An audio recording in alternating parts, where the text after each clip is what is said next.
Tell a man he is free, and he will become lazy. Tell a man he is trapped, and he will tear down the walls with his bare hands. Tell him he cannot have something, and he will burn the world to possess it. Machiavelli understood a truth that most modern minds are too fragile to accept. The human spirit does not operate on logic, it operates on resistance. We are wired to defy. We are wired to protect our ego's fragile sense of autonomy. And because of this, the direct approach, asking for what you want, begging for love, demanding respect, is the fastest way to lose it. If you want to control the outcome, you must stop chasing it. You must learn the art of the inverted command.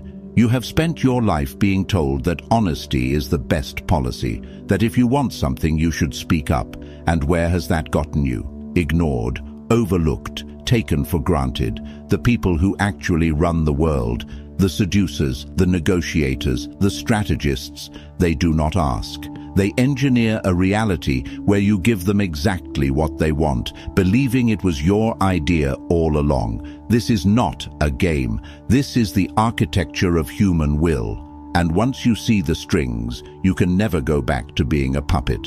What follows are the 13 Machiavellian laws of reverse psychology. These are not parlor tricks. These are psychological weapons designed to disarm the ego, bypass resistance, and trigger the deep, instinctual drives of those around you. But a warning. To use these laws, you must first master the hardest person in the room, yourself. Because if you try to wield these weapons while your own emotions are out of control, they will backfire. They will destroy you. The blade is sharp, and it cuts both ways. We will climb the ladder from simple resistance to the darkest corners of influence. By the end, you will understand why the person who cares the least holds the most power, and you will know exactly how to become that person. Let's begin. Law 1. The illusion of choice. The most primitive desire of the human ego is autonomy. The moment someone feels forced, their wall goes up. They will reject a good idea simply because it wasn't their idea. The amateur commands. The master offers options. Machiavelli knew that if you want a specific outcome, you never force the path. You curate the alternatives. You give them 2 doors. Door A is the outcome you want. Door B is an outcome that is slightly worse for them, but still leads to your objective, or perhaps an outcome that is unacceptable to them, forcing them to choose door A. Think of a child. If you tell him, "Go to bed," he fights, he screams, he asserts his dominance. But if you ask, "Do you want to go to bed now or in 5 minutes?" he chooses 5 minutes. He feels he has won. He feels he is the captain of his destiny. But in reality, he is walking into the sleep you designed for him. Adults are just children with bigger vocabularies and stronger defenses.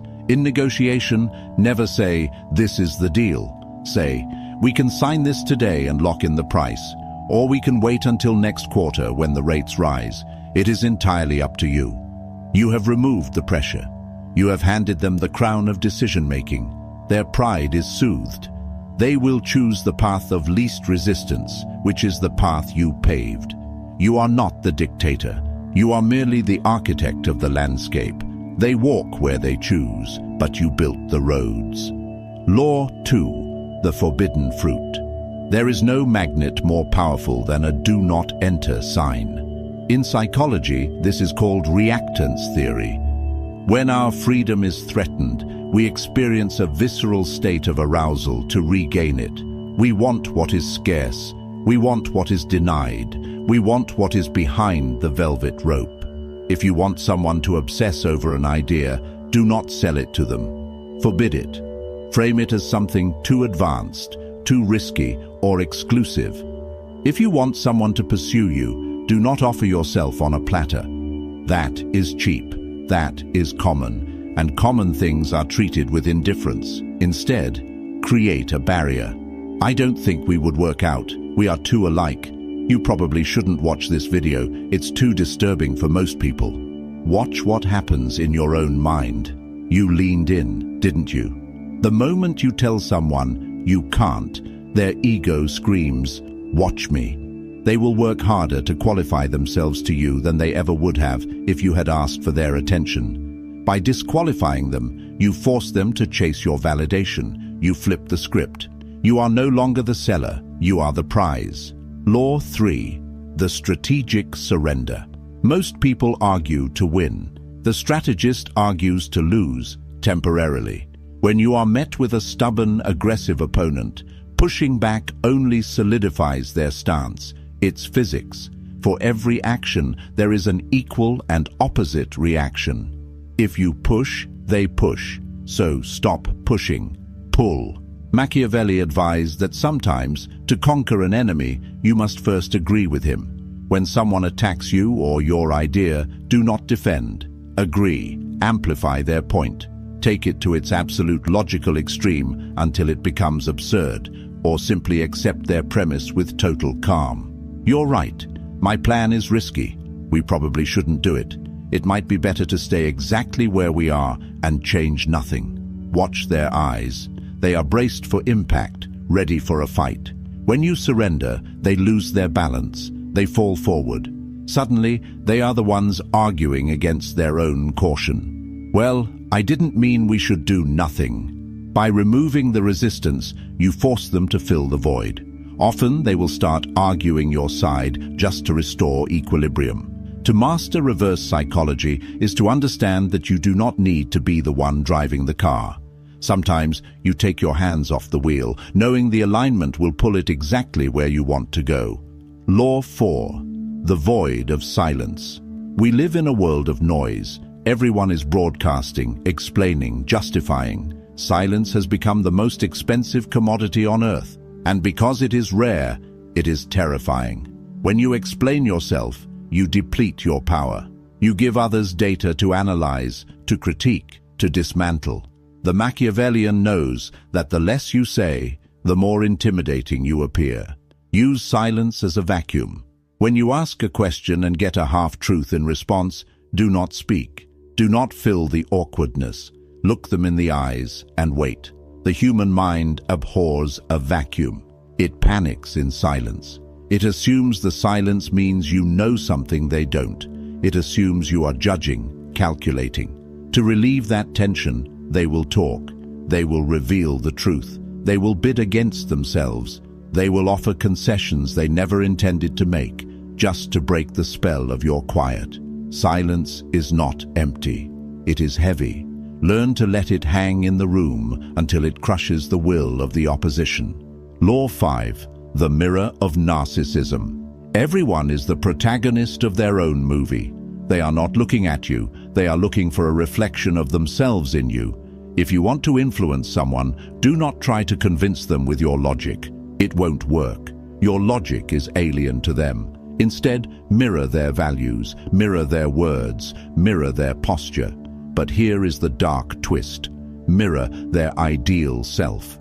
People walk around with a vision of who they wish they were. Noble, intelligent, dangerous, kind. If you treat them as if they are already that person, they will become addicted to you. You become the mirror that shows them their best angle. I know you are the kind of person who values loyalty above all else. I know you are too smart to fall for that. I know you are a risk taker. By labeling them with a positive trait, you trap them. They now have to act in accordance with that label to maintain their ego. If you tell someone they are too fair-minded to let a small detail ruin a deal, they will concede the detail to prove they are fair. You have boxed them in with their own vanity. Law 6. The "you probably couldn't" challenge. This is the nuclear option. It targets the deepest insecurity of the ego: competence. When you want someone to do something difficult, do not beg. Do not offer rewards. Challenge their capability. I need this done, but honestly, it's probably too complex for your team right now. I might need to outsource it. I was going to ask you to join us, but I know you don't have the stomach for this kind of risk. The ego cannot let that stand. It perceives a threat to its status.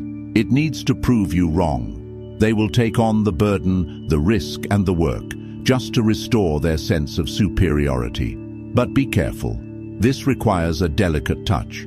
If you are too aggressive, it sounds like an insult. If you are subtle, it sounds like a concern. And a concern is much harder to fight. You are protecting them from failure, and they will destroy themselves to prove they don't need your protection. Law 7. The anxiety of freedom. Kierkegaard said, "Anxiety is the dizziness of freedom." People say they want total freedom, but they don't. Total freedom is paralyzing. It is the abyss. When you tell someone, "Do whatever you want, I don't care," you are not liberating them. You are terrifying them. In relationships, the partner who demands knowing where the other is at all times is the weak one. The partner who says, "Go, have fun, do whatever you like," is the one in control. Why?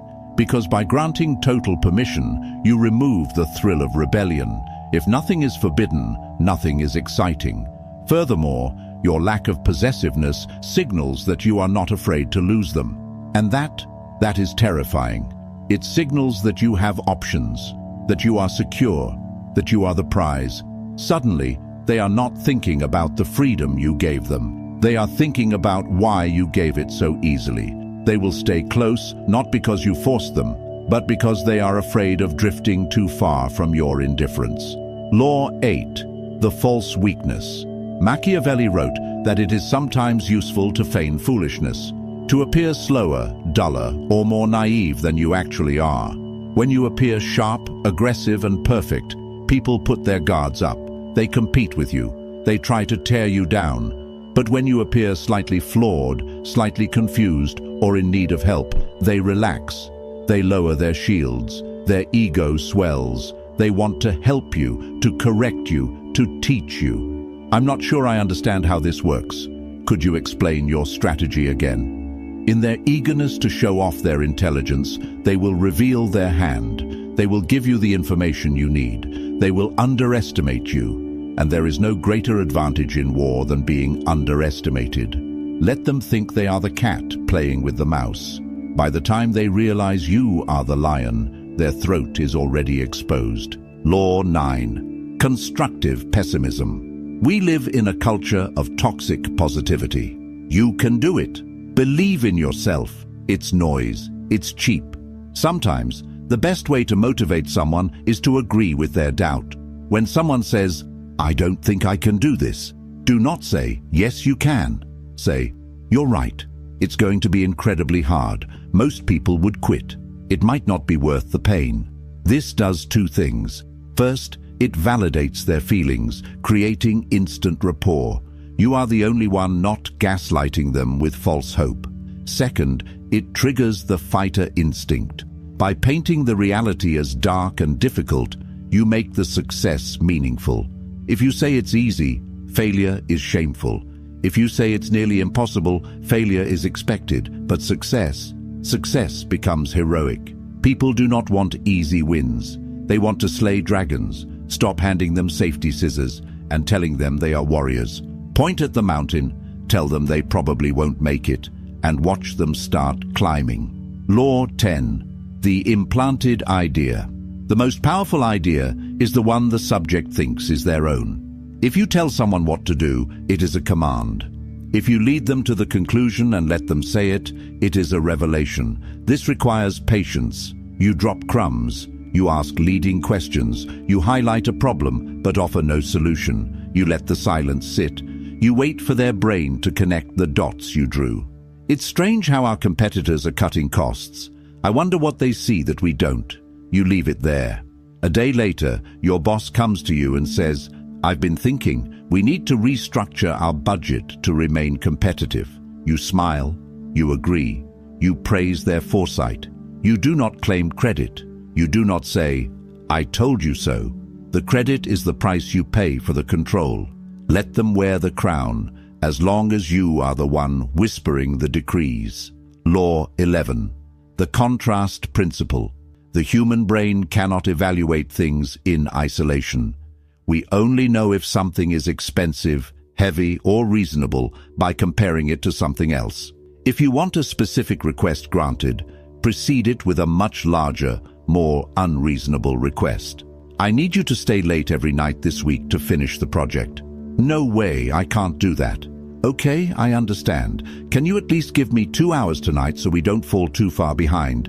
Okay, I can do tonight. If you had asked for tonight immediately, they might have hesitated, but compared to every night, tonight feels like a relief. It feels like a concession you made. They feel they won the negotiation. Always anchor the negotiation in the extreme. Define the battlefield so that the middle ground, where you actually want to be, looks like a sanctuary. Law 12. Controlled incompetence.